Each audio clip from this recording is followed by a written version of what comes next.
Deuce and Mo, Deuce and Mo, Deuce and Mo. They tell you what they know. Do it for Deuce and Mo, Deuce and Mo. Hey. Do it for Deuce and Mo. When it comes to the Kings, that's my favorite show. Do it for Deuce and Mo, Deuce and Mo. Hey. Do it for Deuce and Mo. When it comes to the Kings, big hopes and dreams as we cover our kings. Never cover the kingdom, but we loving our kings. And we covered your prayers as we doing our thing. Big Deuce with the pod, Lil Mo on the screen. Solo or together, still do it for team. Never switch up for $1 or revenue stream. So we always got each other, balance out the beam. Deuce and Mo, and that's the end of the theme song. Do it for Deuce and Mo. Deuce and Mo. Do it for Deuce and Mo. When it comes to the Kings, that's my favorite show. Happy 2025, and it starts with a W. The Kings getting stops in a close game down the stretch and executing. How are we doing? What up, Deuce? Hey. Hey, Morgan. Hello. I'm rooting for y'all. Yeah. Thank you. But how about those Kings tonight? Okay. Yeah, the Sixers were shorthanded. No Embiid. No Oubre. But the Kings' only wing on the team, Keegan Murray, did not play either. Wing. And down the stretch of this game, Kings' defense was massive. Back-to-back wins. Nice. Soul just feels better. Yeah, does it? Yeah. I feel better. Don't look at the standings, you know. Just I just didn't. I didn't. Why don't would you? pay attention to standings. You're- Just 2 games out of the 10 seed, and you play the Warriors later this week. Just don't look at it. There's no point. I was literally blinded by the beam. Yeah. So I didn't need to look at anything like that. So you're ruining my night. I don't need to look. I don't care. You know what's so funny? The What? people in the chat, a lot of people are asking about the fog. Yeah, the fog hasn't been back the last couple of games. I noticed that after the last one, but I didn't say anything because I know where you are, where you stand. When the time's right, it'll be a fog night. You got to And build. you can boo me on this. You can push me on this, and that's fine. You know. You Well, gotta no. you gotta build up the fog. You gotta collect the fog so then the fog can release. You know? Yeah. Like can't just have yeah. If you haven't done it yet, hit the thumbs up. Make sure you're subscribed to someone in the chat says ruthless aggression. No, we call that violent aggression. Good stuff tonight. I love that. Yeah. Good stuff. Yeah, there's sometimes this year obviously has been beyond frustrating, especially the late game shit. And to see them clamp down at the end, 15-0 run, forcing turnovers, great defense, trapping the ball, blitzing, double teams, big steals. God damn. That was nice. It really was. That It was needed. really nice. It was like that type of win was needed because we saw what we saw against the Mavs, who were so shorthanded that it's like, yeah. good job. Need to stop the bleeding. Yeah, Don't yeah. care. A win in the NBA is hard. Tonight felt a little different. They did a lot of good things tonight, and they fought through the threes they were missing.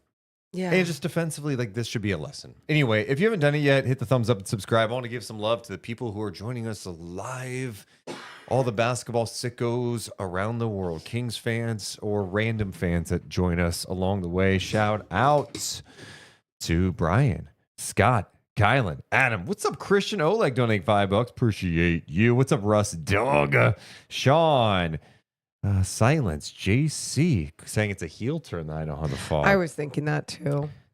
Oh man, Ed, appreciate you so much. I'm getting booed tonight about the fog, dude. Just You kind of asked for the booze. You literally said, you can boo me. that's a good point. But I wasn't like, I was hoping you'd see what I'm saying. Just know the fog will come back when it's right.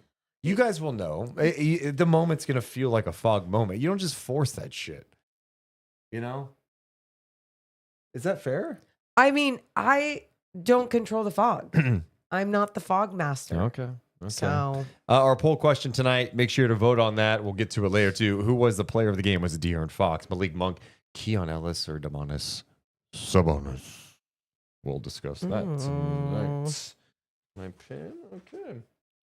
Happy New Year, huh? hey, Happy New Year. Today is New Year Day. Yes, New Year's Day. Yeah, yes. good job. Yeah, yesterday, New Year's Eve. The next day, New Year's Oh, I'm Day. sorry. Everything blends together when you do a show on New Year's Eve, and then it's New Year's Eve. That doesn't really feel like New Year's Eve because I'm just watching basketball anyway and not partying anymore. And then today is just like another day. But then you realize, like, oh, it's a holiday. Like people have the day off. Yeah. People. Yeah. All right, let's get started. Hell yeah. I think. Deuce and Mo come down in 3, 2, 1. Hit my music. Deuce and Mo. Deuce and Mo. Deuce and Mo. They tell you what they know. Deuce and Mo. Deuce and Mo. Deuce and Mo. The podcast that you know. Hey, welcome into the Deuce and Mo podcast. The Kings playing a close game against the Sixers tonight. Oh, no. That means a loss, right? No, not tonight. The Sixers shorthanded. No Joel Embiid inside the rest. They got the Warriors coming up. He wants to play against Steph. No Kelly Oubre. Kings without Keegan Murray. Who is going to slow down Paul George? Well, the Kings down the stretch of this game, they were down 107-98. Tough home loss. Nope. A 15-0 run led by the Kings defense, getting big stops. De'Aaron Fox had a monster fourth quarter. So did Malik Monk. The two combined for 24 points. Fox finished with 35 points. He missed just 3 shots in this game. And the Kings get back-to-back wins on the home floor. And their first win of the new year. They win tonight 113-107. They are now 15-19 on the season.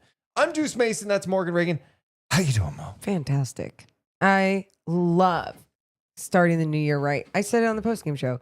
You ended 2024 the right way with the win, and you start 2025 with the win, especially with all the chaos and everything that's happening. God. Like, I don't care how you have to win. I'm not going to complain about any type of win right now. Even against the Mavs the other night, everyone's like, against the Mavs G League team, I don't give 2 shits. You got the dub. You found a way. You're at a point of the year, you just have to get wins if you want to turn this shit around. And, again, does tonight's win make everything better? You just need a coaching change. It's all good now. No. Healing. They found a way to get the job done, but you still saw, like, God, they're still missing a lot of threes. Oh, they need some legit size. They don't trust their backup bigs at this point. They don't have any they don't have a ton of options at the wing spot, especially with Keegan out. So there are still warts on this team and still things that need to be addressed. But all you can do is play the game that's ahead of you. And tonight, the opponent was the Sixers. You have 2 guys in Maxey and George who can be big-time problems. George hasn't played well this year, really, but you know what he's capable of. And the Kings had some problems with him early. He had 30 points through 3 quarters. I know. He finished with 30 points. I know. And that was exciting to see, especially after the way when he was getting whatever he wanted to get in this game. I wasn't as pissed off as usual because I thought there were certain moments where it was just like, that's Paul George and he has a hand in his face and that's all you can do. But I still wanted someone more up in his grill. But you also had to take a step back and go, oh, Keegan Murray's also not in this game, to be like, hey, use your size, use your strength, use your defensive ability and slow him down a little bit. They threw De'Aaron at him. They had Kevin Huerter on him. They had everyone. Trey Lyles, Keon Ellis. Yes, everyone take a chance. And I just felt like the way then that they started mixing things up, even throwing that zone defense at the Sixers, screwing with them a little bit. I loved how they found a way to finish off this game and slow them down. They started the game way better tonight, too. They didn't close the first quarter, and the early second wasn't great when they went to the bench unit. But I just thought that starting group, to me, it's like, you just start games better. And I felt like the ball pressure was really strong. You mentioned, like, Maxey and George and those guys can go off on you. They were playing with physicality. The way like De'Aaron was picking up Maxey. Maxey is still going to make shots. Why? Because he's a really gifted offensive player. Paul George tonight, like I didn't know, like you said, what you were supposed to do at times. Like he kept hunting out mismatch. When Herter got in the game, he definitely went at him. Herter did what he could, and then he made shots over Herter. Keon Ellis, I thought, battled him at times. De'Aaron Fox battled him, but Paul George got to a spot in that mid post and made shit happen. But down the stretch of this game, when you're down at home, like 3:30 to go, and it's 107-98, it was so impressive to see the Kings buckle down. And, it's one thing they're like, hey, challenge you guys to go out there and get stops. And that's what apparently Doug did. It's like, hey, go get 3 stops.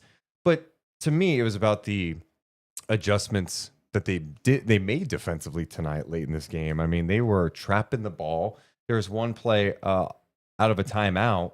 Nick Nurse calls a timeout when the Kings are trying to get back in the game. They inbound to Paul George, and Sabonis throws a nice trap at Paul George and forces a turnover. And that's what kind of started the momentum. Yeah. Fox had an amazing one-on-one defensive play against Tyrese Maxey. They had a few nice blitzes that they did. And I was impressed with whether they were I think they usually did that when they got in that zone and they would throw that blitz at someone who was close to the half court line and almost in that corner, almost cornering themselves and just making those smart adjustments defensively. But like you said, a different mentality with it of like, okay, how do we, it's like, being in the present. How do you get focus on this possession now, this play now, the next 3 right here, this stretch right here. And I felt like that locked in focus was there. Yeah, and I felt like it wasn't predictable, some of the stuff they were doing. I mean, you mentioned the zone defense that they employed. I think it was at the end of the first half, but they also threw it out randomly in the second half too. Yeah. And that was in a situation where they started man and then signaled to get into his zone. And it completely... I think the Kings actually played it well, but Maxey ended up hitting a floater on it. But I just thought that wrinkle was good. And that's the thing defensively. You should throw in some different looks. But the blitzes, the traps, the timing was just so great. It was kind of unpredictable. There was one situation where Paul George has Monk on him, and Fox came over late shot clock to try to trap, and Paul George decided to kick it out. It was a shot clock violation. DeMar DeRozan came back into this game late. I thought, oh shit, are they not going to close with DeMar DeRozan because Lyles was in there and he took Lyles out? And that was one of the first times I'm like, do you put DeMar back in? I don't know. This is tough. DeMar made some big defensive plays late in this game too. He had 2 steals in this one, and one of those steals at the end, just anticipating where that pass was going on the inbound from the Sixers, getting fouled, going to the other end, shooting some free throws. When I see them play that type of defense late game, I love it. Also slightly irritating. Well, you asked, I know we'll get to it, but you asked Keon Ellis that same thing. Is there something in you where you're just kind of like, God, why can't we play like this all the time? And he's like, absolutely, because you're exactly right. Your frustrations of feeling like, wait, why can't you guys just play that same style of defense all the time?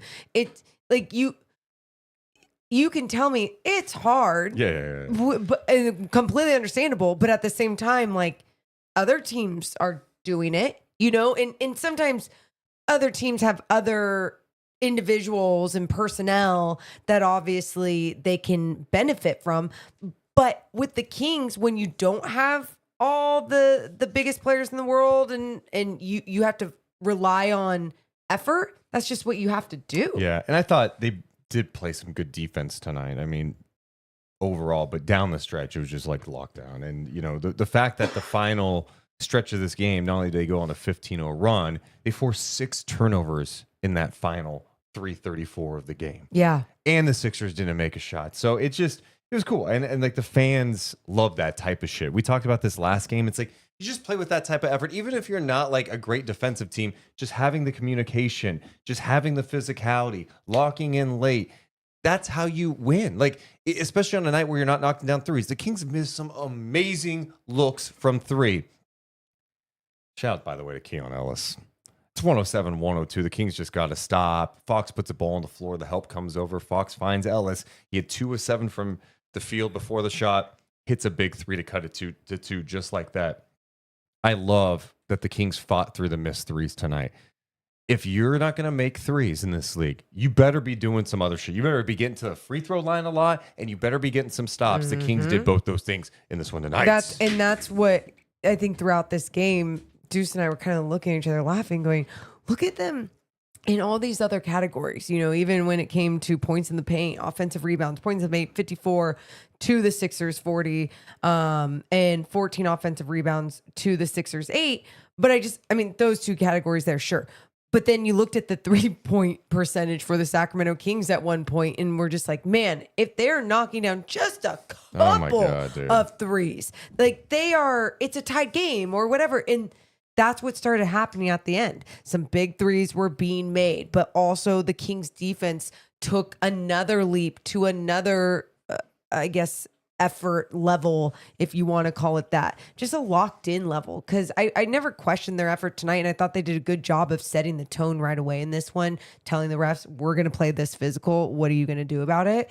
And I think when that is kind of said to the officials, and actually Mike Brown had brought that up before with the Cavs, and he's like, they're not going to call a foul on every single play. Like that's not the style of game that they want to play. So if you play a style that does that, then obviously it can be a good thing. This is cool. All right. Shout out to someone in the chat who just mentioned this, saying, hey, did you see the defensive player of the game thing? They went to the roof by the beam. And I had not seen it yet. I saw Luke Laux put out a video close to the beam. I'm like, oh, that's cool. He went up there. Yeah. This is like crazy seeing this up close. Let me show it on the screen. The whole team is on the bench with the entire coaching staff on the roof of Golden One Center. Wow. That is insane. Wait, that is so cool. The beam is so majestic. Oh my God. Wow. That's pretty cool. So who won defensive player? DeMar DeRozan. Oh, he did. Okay. Which you're like, wait, DeMar DeRozan? Did anyone watch Keon Ellis tonight who had 4 steals and 2 blocks? Yeah, Keon Ellis. We'll talk about him in a minute. I'll just say this. DeMar DeRozan made some big defensive plays late. It doesn't mean he's the best defensive player on the team. But guess what?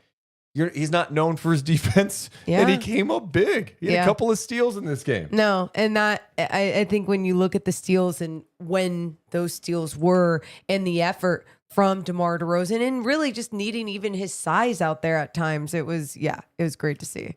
Here's Luke Laux with the video of the beam up close. That's the video. That is so freaking cool. That's insane. It's glorious. It is so glorious. Yeah. Good for vibes. Good for vibes. What is that even made out of? Like if everything was to go to shit, like we need to make sure we get like a Beam documentary going like ASAP, because I still want the Beam deserves, the Beam didn't do anything, you know? Like I didn't do anything for a while. It was like a good, like almost a month before it was even on. Guess what? It wasn't missing threes. I'm glad it wasn't turning the ball over. I'm glad they went to the roof to see if does this thing actually still work? And it does now. So that's good. Back-to-back nights. It works. Hell yeah. Who do we want to talk about first? Probably De'Aaron. De'Aaron was awesome tonight. Yeah. 35 points, 13 of 16. He missed 2 shots. He took just 4 threes, 2 of 4 from downtown, 7 of 8 at the free throw line. I thought his defense tonight, like battling the hell out of Paul George, the best visibility. And then I had mentioned this just a few minutes ago, one-on-one matchup with Tyrese Maxey. He played physical, defended with his chest. Yes. A great contest late in this game by De'Aaron Fox. Yeah, I thought when he was playing with his chest, especially defensively, moving his feet, it just looks so difficult to get around, right? And the intensity that he plays with too at that point takes away their confidence, even when they're finding ways to get in the paint or they're finding ways to make shots. You know, Tyrese Maxey is a big shot maker, and what he's been doing this year and has been incredible. Tonight, still scoring 27 points in those 42 minutes, but it's really in some of those moments that I was so impressed with De'Aaron's defense. And Doug Christie talked about it before the game. Like, yeah, De'Aaron, you unlock something in him defensively, which like it's there. It's incredible. How does he find that balance so he can perform the way he does on the offensive end, 35 points tonight, while still finding a way to be one of the best defenders on this team? it's difficult, and finding that balance for him, it needs to be found because it's there, but also it needs to be found on a consistent level. How many shots did I say De'Aaron missed? Did I say 2? Someone in the chat was like, wait, 16 minus 13 equals 2. Did you say I said 2? 13 for 16. He missed 3 shots. If I said 2, it's because I'm tired. That's all I'm No saying. excuses. That's a turnover. The Kings had a lot of turnovers tonight. I loved, and what you just said is dead on. It's him trying to find that balance and late in this game. And him at the free throw line too, by the way. Let me shine a light on that. Let me shine a beam on that. 7 of 8 at the free throw line, making his free throws, getting to the line. His ability to get in the paint and finish at the rim at times. I'm just like, how, sir? How? He was 8 of 8 in the paint for 16 points in the paint tonight in his 37 minutes of action. Impressive. After the game, we had a chance to catch up with Domantas Sabonis. Kind of a weird game for him. His final number is monstrous. 17 points, 21 rebounds, 7 assists, 7 turnovers. But he was 8 of 14 overall. He had 9 offensive rebounds in the game. Let's hear our conversation with Sabonis after the game. The defense down the stretch, that was massive. Let's bring in a guy who had a big night, and I'm sure is very happy about this one, Domantas Sabonis. Domas, the fight from your team tonight, the final 3:09, the Sixers don't score. They had 6 turnovers. They didn't make a shot. What changed for you guys? Coach called timeout. He said, let's get 3 stops in a row. Let's get 3 stops in a row and win this game. And I think that's what we did. We did that. We executed, knocked down free throws and ended up with the win. And then offensively, it just felt like the energy in the ball, it was flowing. You guys were getting it moving around. Again, the same question. What was working differently within your offense tonight?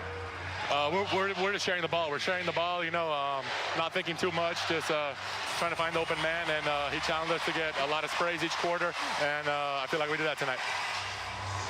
What does a win like this do for you guys? Because you guys have played so many close games. You've heard the record, 3-11 in games decided by 5 points or fewer. So to win a close game tonight, to come back from double digits in the fourth quarter, what's that do for you? It's big. It's big. They have 2 superstars in the team. They showed up tonight. And we just did team defense. Shout out to Keon, Fox, everyone. Keegan was out, and everyone came out and did their job and played team defense. And then Doug, his second win as interim head coach. What's been working with him leading the way? He's just pushing us. He's pushing us to run fast, play our game, don't think, just trust each other and play off our instincts, and we're just figuring it out on the court for now.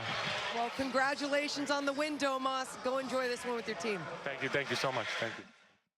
There's Domantas Sabonis after that Kings win.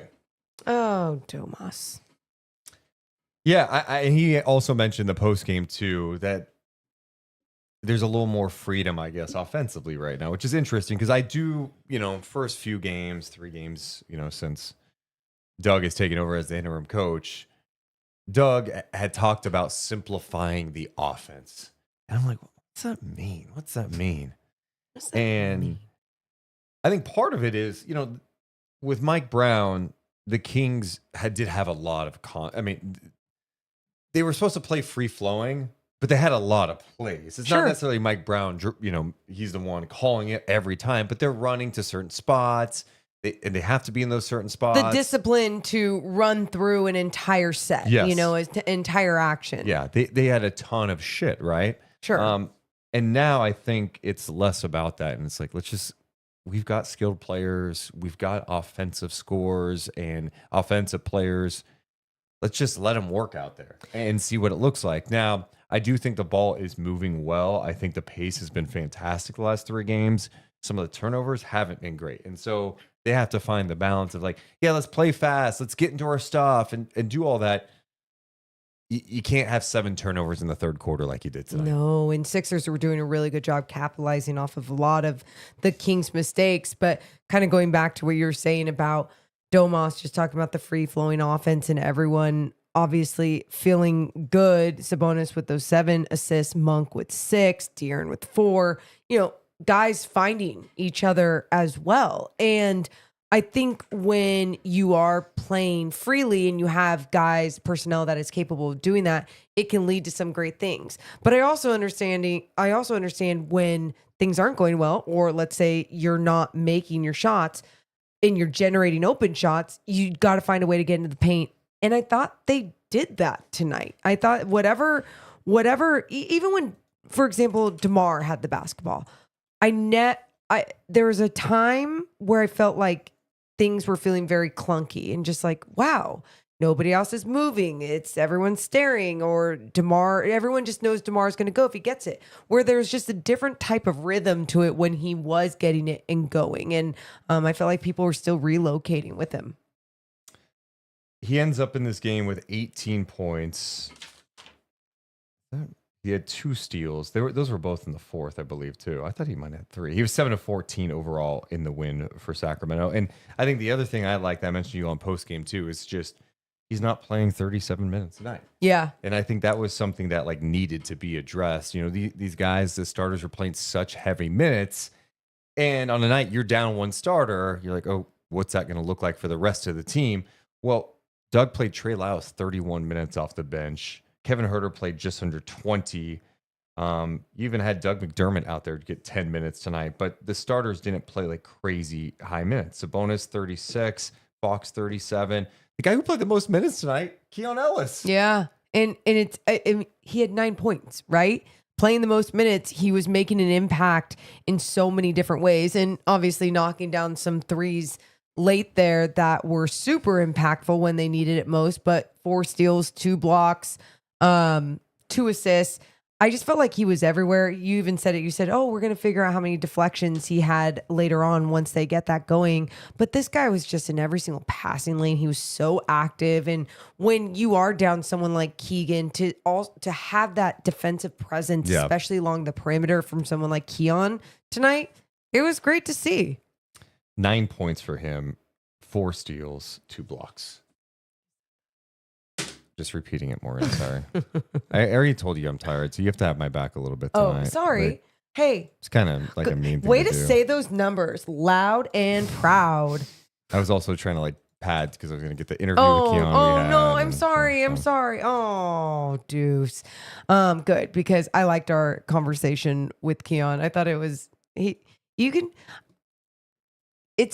vibes are obviously good when you're getting wins, but it's nice to see that these guys, through so much losing, so much adversity, are feeling good right now, especially talking to them. All right, let's hear our conversation with Keon Ellis from tonight's post game. We're talking about this win for you guys on your home floor, starting off 2025 the right way. What was working for you guys defensively all night long? I think just playing hard, our communication on the defensive end, we knew to string stops, we had to play as one. So a lot of communication, a lot of scrambling around just to try to get the job done. That final 309, they don't score. You guys forced 6 turnovers. I think it was a 15-0 run to end the game. Defensively, it seemed like you guys went to another level during that stretch. When you see you guys do that stuff, do you ever go, man, why can't we just do this all the time?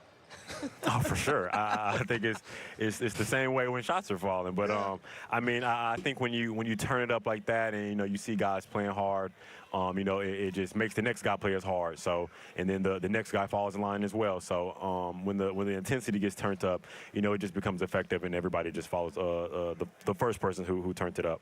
And speaking of shots falling, you at first were missing a lot of threes, and then you knocked some big ones down the stretch. What kept you going? Is it people empowering you? Is it your confidence? What is it?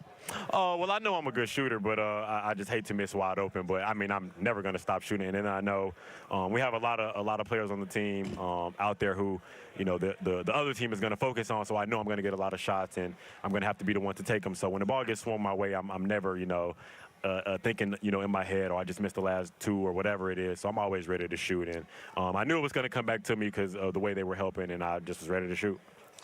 I'm curious, from a mental standpoint, how big is a win like this in a close game? Because you guys, I'm sure you know the numbers too. I was talking to Sabonis about this.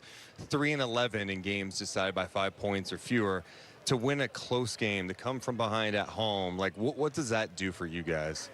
You know, it just gives us energy. I mean, I think when you win a game like that, you know, you see you can pull it off in a close game. And I think, you know, going into the next game, well, it's the NBA in general. So, you know, every team is talented. And I think you just take that into the next game and then the one after that. So definitely to win this one the way we did by getting stops, you know, hopefully that just leads us into starting off games better going forward. And then even, you know, down the stretch when it's a tight game, you know, hopefully we can, you know, lock in like we did tonight and continue to get stops even if, you know, the offense is going for us or not. There's Keon Ellis after the game, and that's exactly right. Lock in when the shots aren't falling, just keep playing. Yep. And there have been, you know, sometimes you see it with Sacramento, but I can tell you this: when you play the type of defense you play tonight, where you're forcing turnovers in clutch time, and then you're getting out. God, Monk had that. There was that one defensive stop where Monk just pushed in transition. There was the basket interference. Yes. And I just love the aggressiveness. Just go get it. Yeah, Monk is so crafty when he gets to go downhill, when he turns on the jets. I loved seeing what he was doing with his energy, channeling it into that direction. I don't know why. I just thought about this too when Andre Drummond threw down Keon. And they didn't call anything. And can I be honest about that play? Yeah, what? A little bit of a flop. Really? I mean, it wasn't that bad. I'm probably gonna get jumped. I've already been booed tonight for not doing the fog, so maybe this is my heel persona kicking. I don't know. Andre Drummond, like the way that he definitely extended the arm a little bit. In the way that he was going through Alex Len tonight, like he was the Hulk, you know? I think Keon is flopping sometimes. It's like, dare you? Look, we have a few floppers on the team, and sometimes we oversell the flopping. Here's my thing: you just have to work on it. It can't be when it's that exaggerated. They're like, whatever. Or you can sell, but you have to be. De'Aaron Fox has to be selling a little bit more. Yeah. There's times where I'm just like, his game can be so much like SGA's, and I'm just like, flop like him. Guys, or sell like him. I Sorry, see not the flop. chat. Shout out to the large crowd hanging out with us tonight. We appreciate you being here. This is not a shot at Keon Ellis, okay? You gotta sell a little bit. You gotta sell. Someone saying, Deuce, that wasn't a flop. Keon got hit for real. I agree. He got hit a little bit, but the sell job, I don't know. I think he could have sold it a little better. What? Screamed? Like, what would you want him to do? When you exaggerate a little bit, it's just... Okay, Kyle Lowry is on line one. He was exaggerating everything. I mean, that's like that's true, and he's a big time flopper. You're right, and you're right, and he gets the call. That's fair. That's fair. But he's really good at it. Like you have to be really good at it. Cool, relax. What did he say? That was a foul, Deuce. Don't die on this hill. I'm not making a big deal. Okay. Now I'm going to go back tomorrow and do like a video breakdown on that specific play. Like, let's take a look at this. Now, if he didn't like throw his neck back so much and maybe more of his arms, it could have been a better sell. Deuce shows a tape of how to do it. DeMar flops a lot too. Well, DeMar, I poor guy, I said this. He falls back to the ground on every single jump shot, right? Like looking to get that foul. Yeah. But what I love when it goes in and he gets up quick. He doesn't stay on the ground. Like he gets up quick, gets his job done, gets back. Oh man. Speaking of the crowd, appreciate the super chats too. SGA Sports Talk donates $2. What were your top 5 takeaways from this Kings win? I know that was said seriously. It just made me laugh. It's like, all right, here are my 5 takeaways from tonight's win. Number 5. Get our graphic. Number 5. Number 5 was the Kings in their defensive intensity. No, I don't like that. Okay. I think you go in order. Number 1 would be how they close. Since we had this plan. Number 5. Number 5. Oh, yeah. A quick start for Sacramento. Ooh, okay. They didn't fall down double digits early, and they were able to really set the tone with the starters. Number 4, Yeah. the way they attacked the paint. 54 points in the paint. Man, they kept going.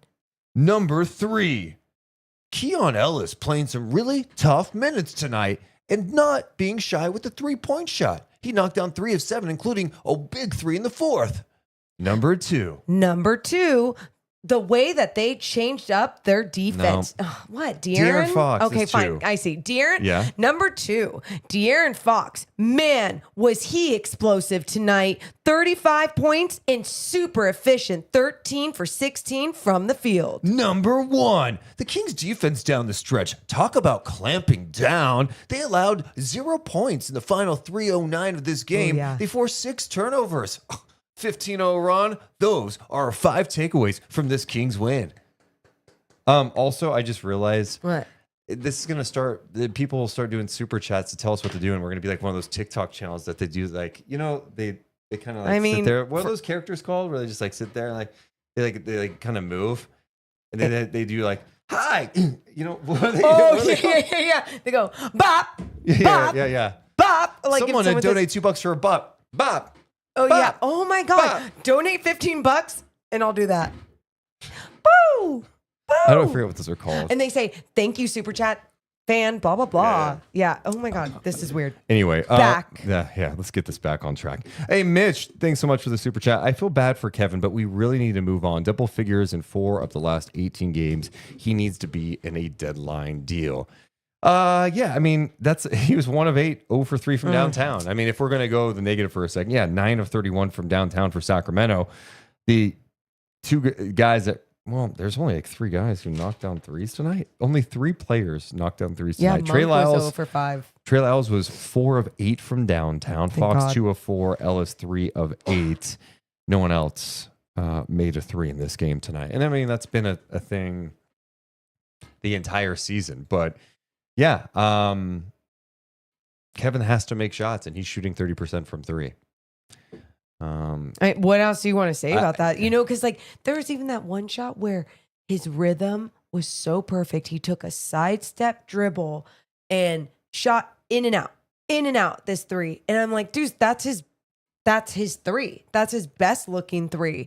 And it's not going in. Yeah, 2 points for him in this game. That's tough. Tough times.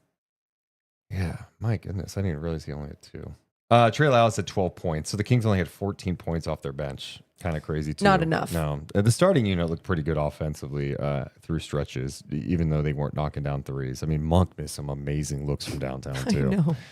I know. Someone saying 30% ain't good? No, it's not. It's what we're saying. Yeah, it's. We're definitely on the same Their page. 3-point shooting has not been good this year. And, you know, Morgan was talking to me about that post game. It's like, this is who they are. They just don't knock down threes. Keegan Murray did not play. He was shooting 29% from 3.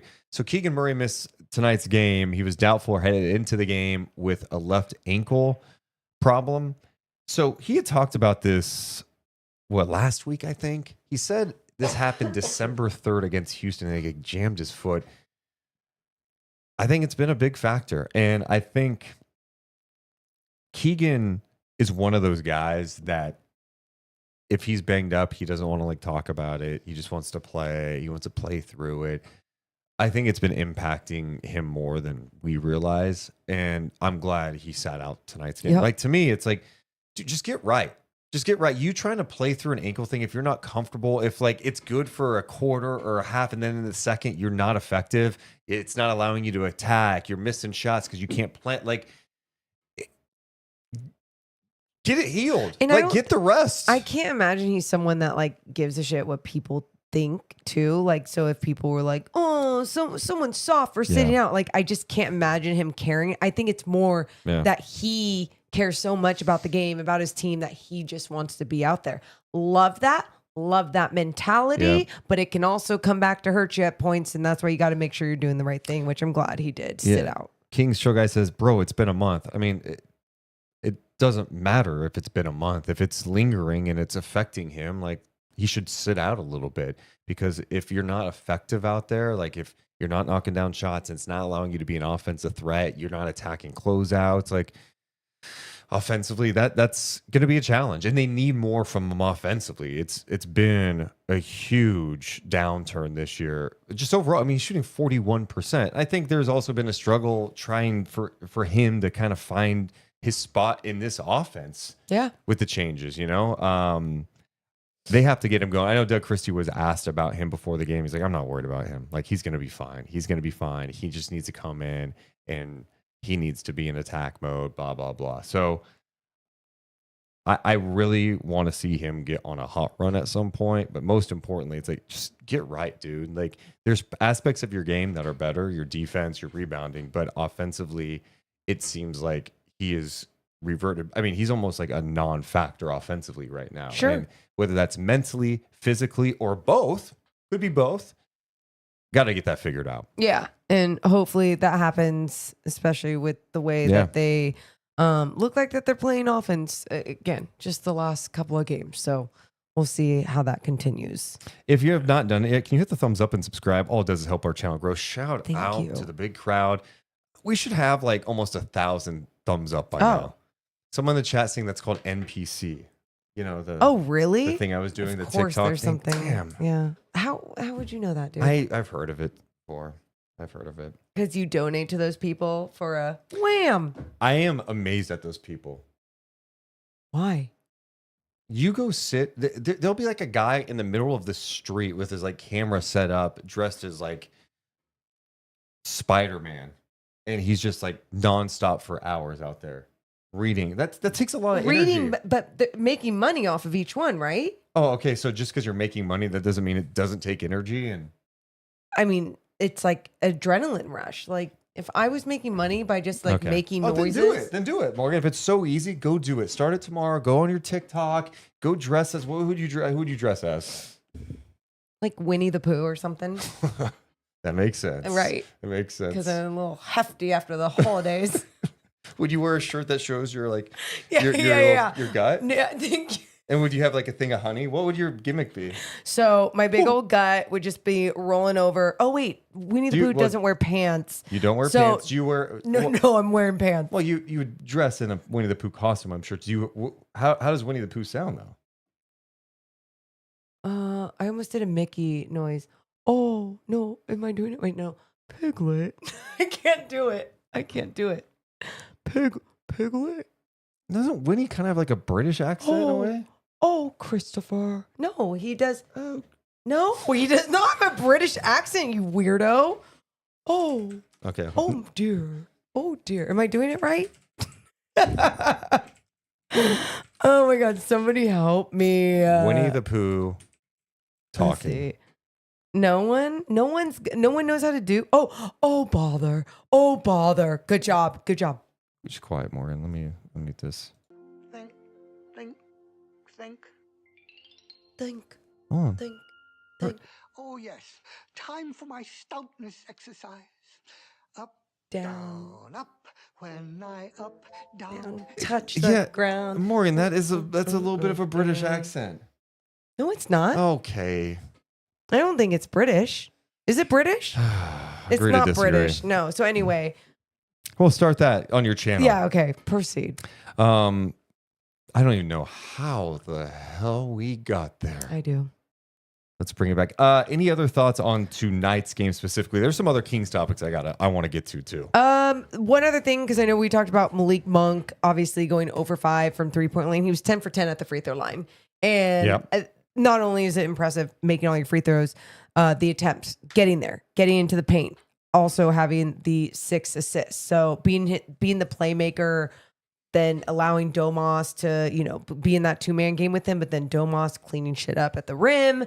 There was a lot of fun things happening, and the frustrating times were obviously when Paul George was going off getting his through 3 quarters, but then also I thought in that first half when they were skipping the ball to like Eric Gordon and he's just knocking down all these threes. For them to make the defensive adjustments that they made, whether it was to go in that zone and or to not allow someone to be as open on that skip pass, I love what I saw. Yeah, the bench for the Sixers had a really good stretch in that second quarter that got them 14-point lead at one point before the Kings battled back. We got more of the podcast coming up in just a second. Some other Kings topics that we have to hit.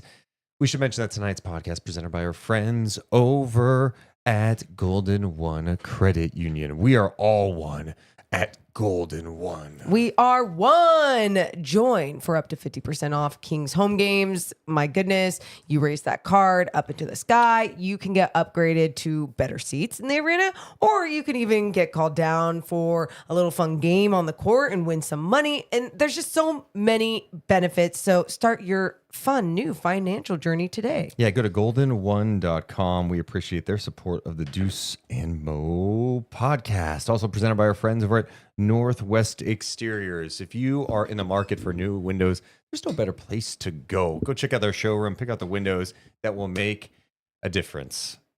It's going to make your house look way better. Ding, ding. Safer. Yep. Energy efficient. Check, check, check. Also, if you don't need windows, yeah, but what else do they do? HVACs. You need an HVAC system? Boom. My HVAC's good. Do you need it tuned up? They do that as well. So go ahead and trust the experts at Northwest Exteriors, Morgan. Yeah, and they also have a whole bunch of new things happening in the new year, which obviously makes sense. So make sure to just check them out. Go to their website. Their current sale now is you can upgrade your Windows system during their 30th anniversary sale. So you purchase 7 windows and a patio door for a huge discount. Basically, if you need a lot of things done with your house, you just reach out to them. Don't be intimidated. Reach out to them today. And go to northwestexteriors.com because Morgan Reagan, they are simply the best. Trust Northwest. Nah. I asked the chat, who is the player of the game tonight? Is it De'Aaron Fox, Malik Monk, Keon Ellis, or Domantas Sabonis? 55% of the people who have voted say De'Aaron Fox. Who would it be for you tonight, Morgan? Player of the game. I loved Keon Ellis's defense, but I'm gonna definitely go with De'Aaron Fox. I just thought it was such a forceful game. De'Aaron Fox, Hey! 35 points, 13 of 16 shooting, missing just 3 shots, 7 of 8 at the line, 2 of 4 from downtown, and some great defense down the Hell stretch yeah. on Tyrese Maxey. De'Aaron Fox are simply the best player of the game, presented by Northwest Exteriors. Couple of other Kings things that we need to get to. Number one, we got to have a press conference for Monty McNair. I mean, I'm just a little thrown off, and I know it's been a topic. Well, traditionally when a coach gets fired, Sure. I can't think of a time in which a coach in sports got fired and the team didn't come out and talk about it. You have to answer some questions, and you made the decision to move on from Mike Brown. You got to come out and answer some questions, even if you're uncomfortable with some of them coming your way. The fans want to know. Well, and I know everyone's in the process of okay, we're moving on from Mike, but I don't know. It's almost a week after the firing, and you haven't heard from Monty McNair. For sure. And even if he were to come out right now in the second, I wouldn't expect to hear anything, you know what I mean? Where it's oh, that makes sense. Oh, okay, Sure. now I get it. Whatever. It's it's more like you said. It's just part of the sports culture, and that is what you're supposed to do. So yeah, the fact that we haven't heard anything, I wonder if we will. I don't do you think it's holiday time? No, there's nothing that you can be oh, that's why. I'm just trying to think there has to be something, but No, I mean, you got to come out and answer some questions. And you're right. what are you going to hear that makes you feel better? I could do the press conference as Monty Okay. McNair, and you know what it would be like. So, it's not like he's going to say, but the reality is he has to take these questions from the media, and some of them are going to be tough. And I think it's long overdue for that. Yeah, just a lot. You're just hearing it from obviously the pulse of the fan base, and obviously so many people within media, and even just around the NBA are what? This usually happens. So, yeah, hasn't happened yet. We'll see. I know Sam Amick was on a podcast too. I haven't heard the full thing. There was a clip circulating where he was discussing that sometimes Sabonis and Mike Brown were not always on the same page with things. Okay. Which doesn't totally surprise me. I feel like Sabonis, for as talented as he is, I think he's very there's sometimes hard-headed. Yeah, but I think there's sometimes students that feel like they know more than the teacher sometimes in life. Sure. Rajon Rondo was like that too. And Rondo's a brilliant basketball mind and stuff. But I think Sabonis would get frustrated with things at times. But like, I'm big on this. Like, I don't think Mike had bad intentions ever. I think he wanted these guys to practice hard. And I think sometimes these guys are probably irritated. There's so many practices. I think you want to hold them accountable, but I think he was doing it for the right reasons. He felt like this team needed to take a step, and to do that, he had to push them to a level.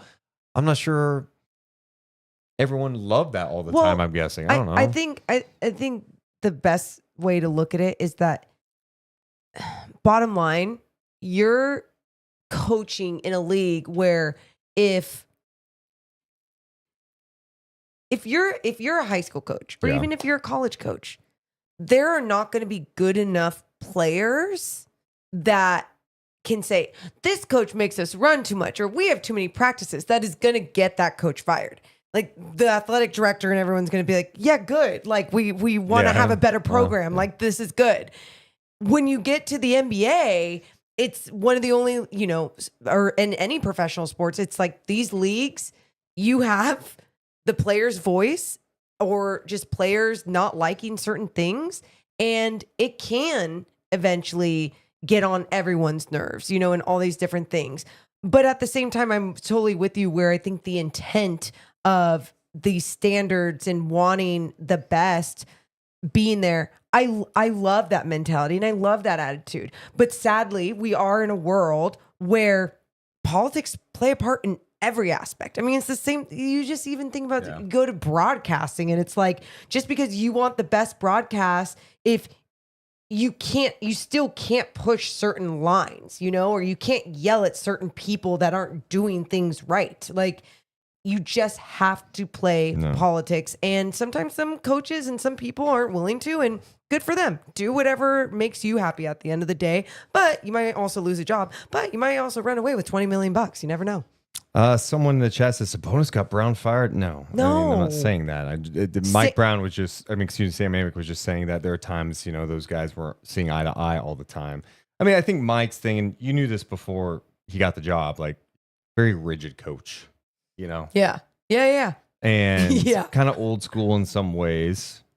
I loved it. The reality is, like, look, we did a 2-hour podcast when he got fired, and we talked about this. I wouldn't have done it. I would have made a move and seen what it looked like after, because I feel like everything stems from, like, the fact that the Kings need help at the wing spot. We all see it. We all know it. We've known it forever. And if that had happened, what would that look like? Would that have decreased Keegan's minutes a little bit, allowing him to be more effective? Would that make the Kings defense better?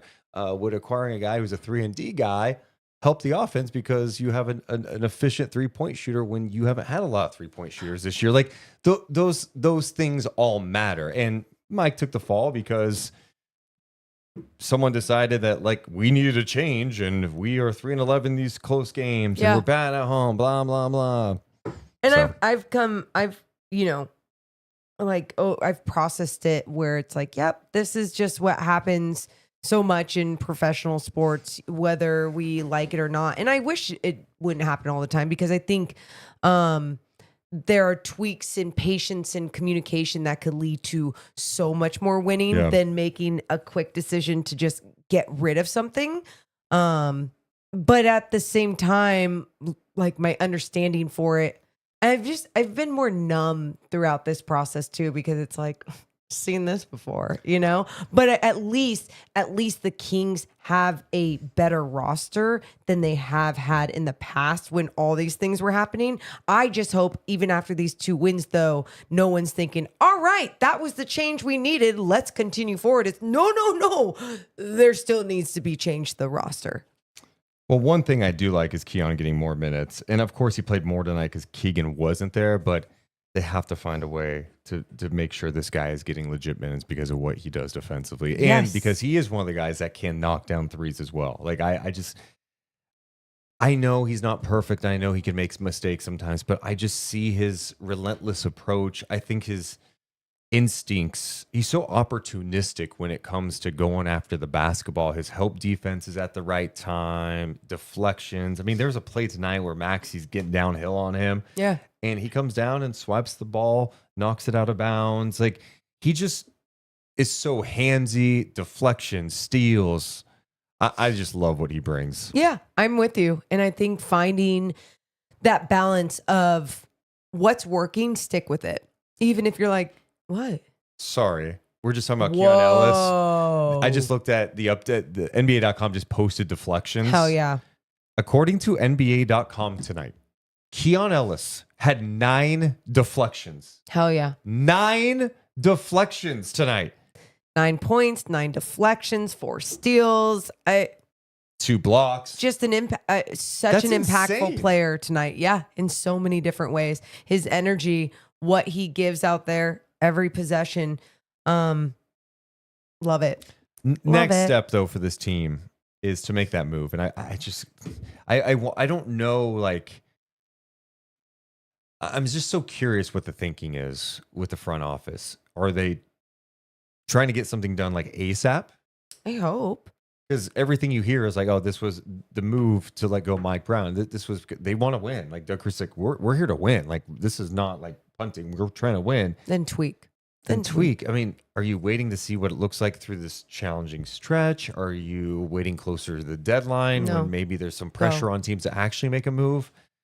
Man, there's going to be teams hunting some of these guys. That's why I'm like, go. Like, don't put yourself in a position where it becomes too late again, right? And because you are in a position where obviously people are not happy, and you want to make sure you're making people happy by getting more wins, by making the tweaks now. And that goes for everyone within the organization, all the way to the players. Yeah, I'm so all over the place with my thinking with the trades. You know, I was at a pretty low spot the other day after Mike Brown got let go, trying to think, where do you go? You're 13-19. So they're now 15-19 right now, which isn't great. Just a couple of games behind the Warriors for the 10th spot in the play-in. I mean, play-in, are you excited about that? But there's so many issues that are here long-term with the De'Aaron Fox contract extension you have to think about, where the team is at record-wise. Do you really want to mortgage potential picks? To go get someone like Cam Johnson, it would take picks. And then on the other hand, you're like, well, if you do mortgage a couple of picks and it doesn't work, what is the worst possible scenario? Thank you. What's the worst? I like that you said thank you. Like, yeah, thank you. I'm saying do it. Okay. I think, well, the worst possible scenario is that you become terrible. Uh-huh. And then it doesn't work. You miss the playoffs, and then you don't have picks coming up. And then you're kind of in this spot where it's like, do we just keep rolling with this team that's below average and expensive, or do we blow it up? And I think that's the point. The worst case scenario, I would say, is You're just going to be what you have been.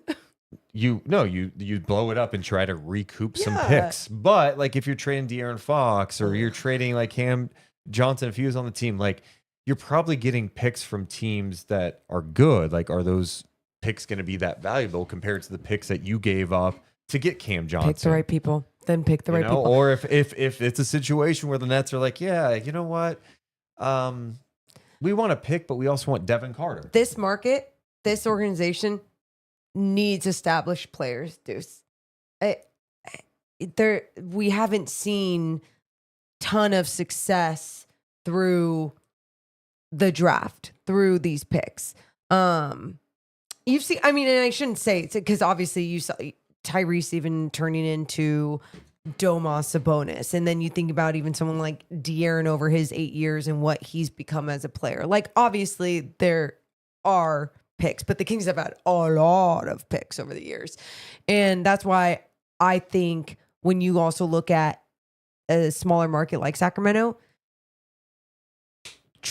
make the trade for established players and then figure it out. And I say figure it out because you've been in a okay, bad place for so many years. You have to take these risks. And if you go back to okay and bad, okay, cool. Like, been there before. Prefer not to. Wish it could all just go in the right direction, tough, but thought it dude. was going to after Beam team year. And this is what's so irritating about how they played this year, because, you know, say they win a few more of the close games that they lost, and they're sitting like a couple games above 500 right now. Well, if you were like, I mean, let's just say their record was flipped right now. Instead of 15-19, they were 19-15. I mean, they'd be a top 6 team right now. That's what's so irritating. And then it would be easier to have these conversations. Like, yeah, because then it could take you. At the same point, you're like, okay, look at how tight 7 through 10 is in the West. Like, is there a way to get in? But then you have to, oh my God. It's just, I just don't know that this team, like, you go get someone like Cam Johnson, is it taking you to a playoff series? Like, what's it taking you to? But maybe it's not, but you're also adding valuable assets to your team. Yeah. And I understand that second round picks are valuable when it comes to trades and it comes to what so many teams I think are getting excited about. I think because the salary cap and the luxury tax and all these different, so they think, okay, well, if we can find things in the second round, whatever. But my point to that too is that in Sacramento, it's very hard to acquire free agents that want to come in here. And by the way, getting Monk to sign back, DeMar to come here, Mike Brown was head coach at that time. Yeah. They saw stability. They go, great, we want to run with this stability. That gone. Bye. It's gone. And so now you're back in a place where you're not going to make free agents trust you. You have to trade for these assets and for these pieces. I mean, the option is to make a push and try to get into the mix again, or you just can't stay where you are. Yeah. You have to make a decision. Which way do you want to go? Do you want to try to push for this? Do you really believe that a tweak can elevate you and then you can win a first round series or get to the second round? Like, what's the ceiling? Is that worth it? Can it make you competitive for a couple of years? I mean, I don't know. I drive myself crazy thinking about it. Lakers are 18-14. Minnesota 17-15. The Spurs 17-16. The Warriors 16-16. The Suns on the outside looking in at 15-17. The West is full of just like there's one great team in the West. It's Oklahoma City, and they're far and away better than everybody. It's not even close. And they are fun to watch. They're outstanding to watch. Play with joy. And they're banged up. Yeah. So I don't know. It's just, and they also have the ability to go out there and make a move too if they wanted to. They could package some of their depth, and they've got all of those picks. They could go take a swing at like Cam Johnson. They can do whatever they want. They've positioned themselves in a great place. Yeah, I know. Well, go beat Memphis coming up. Hey, That's there what you have to go. do. Step one is beat Memphis. I mean, you got to. God, 15-19 pisses me off. Shut up. Memphis, go. 23-11. Memphis, looking Dude. good. No John Morant, though, when the Sacramento Kings get to take them on Friday. That's going to be a tough game, especially if Keegan's out too. And I know Sure Jaw's is. out, and the Kings are catching some breaks here this stretch, right? Mm-hmm. Are teams trying to do Doug Christie a solid? Like every team's like, hey, Doug, we'll set you up for some success here. No LeBron. Okay. Oh, okay. Didn't take advantage of that. Dallas goes, all right, no Luka, Kyrie, Clay, Lively, Najee Marshall suspended. Then tonight, you're in a situation where Embiid doesn't play and Oubre sits. Next game, no John Morant. Yeah, Memphis is a very good team. The Kings played them pretty well. That was a close game that they weren't able to close out in Memphis. 23-11, as Morgan mentioned. Their depth is unbelievable, man. It just seems like they can go to their bench and everyone just contributes. There's so many good stories from the rookie, Jalen Wells, to Scottie Pippen Jr., to Jay Huff. I don't know.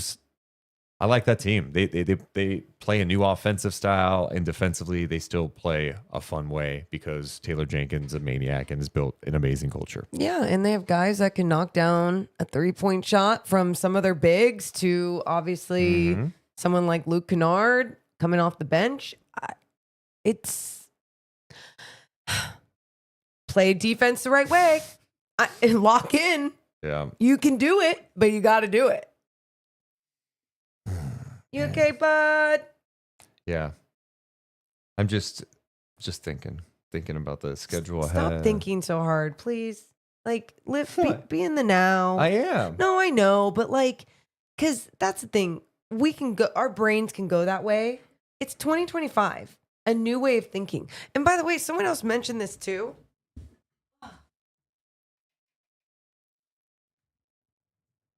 They mentioned when we brought this up on New Year's Eve, and they said, Morgan's broken mirror, it's working. It's working. Yeah, because the mirror, you're breaking through all the negative energy and you're going through the other side. And so you're not looking back. Breaking through it. Remember that. You broke through it. Don't forget the broken mirror. And this is what I love. Everybody go around your house right now. Break the shit out of every mirror. We don't need mirrors for what? Yeah. Just trust. You're beautiful. Trust yourself. Yep. Trust that you can do your hair and your makeup or whatever you do when you look in the mirror. Flex. Just trust it. Flex? Do you flex in the mirror? Sometimes. Do you really? Wait, do you? Look at that shit. Go break your mirrors. Go break your mirrors. I know what I was going to say, though. If Keegan doesn't play against Memphis, too. What? This is you need wings. Like look at your size today. Look at your size of your starting lineup with Fox, Monk, and Ellis. Like you need a backup big that you trust. They don't trust Alex Len. And when I say this, don't be insulted because I'm not saying this toward you. It's a broken record, and you're exactly right. You know, it's like, yeah, no shit. Like we know, Deuce. And I like that you're saying it because it's like maybe if we say it enough, it will happen.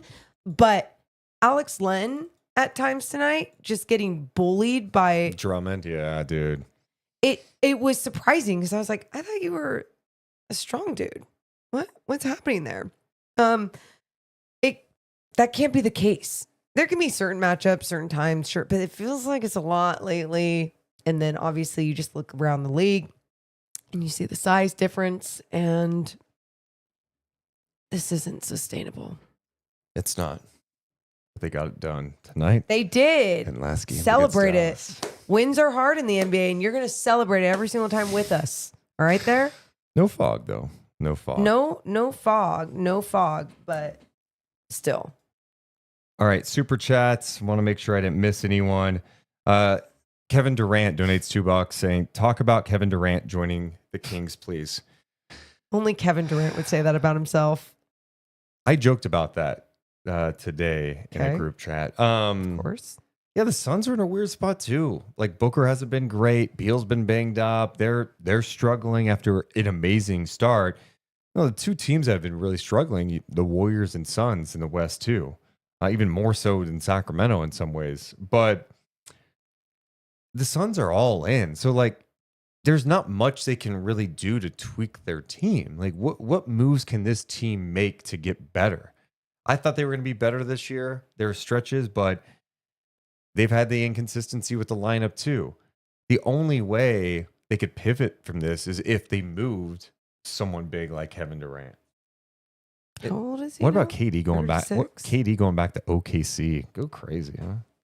Do you think that would screw I don't with know. what they have? He makes like $50 million well, too. and that. I mean, That's a tough contract to trade for. KD, De'Aaron Fox. I mean, I would do. I'm insane. I would do it. Oh no, he's one of the only older players that I'm like, yes, 100%. Yes, that is try it, do it. Why not? But it's not going. But yes, it's fun to think about. And Daniel says this in the chat. This is so true. It's something we were talking about earlier with the Kings, but the Suns don't have picks right now. But if they blew it up, they can get picks. And I think a lot of teams are thinking like that. I mean, you look at what Brooklyn has been able to do. Well, they traded all those guys, Kyrie, KD, James Harden. Like, they got the picks back. Yeah. Right? They moved those guys, and they eventually moved Bridges. Like, they're probably going to get some assets for the Cam Johnson deal, whether it's a young player or draft pick, whatever. Like, yeah. I mean, they got some second rounders for Dorian Finney-Smith. So I don't know. I think teams are less worried about that now. Like, oh, we'll get him back. We'll get him back. Also, shout out to Ricky in the chat. He donated $20. Appreciate you guys Ricky. so much. Also, someone mentioned the chat, just to mention it really quick, as we have another super chat saying Keon. Thanks, Dennis. Pistons tonight, Jaden Ivey, just with his injury, and you see him getting stretcher off the court, and you're just hoping. I mean, that's not a good sign. But just hoping whatever it is, speedy recovery, because he's been playing. He's been playing really good basketball. Yeah, he has. And so have the Pistons, and the Pistons still ended up winning the game.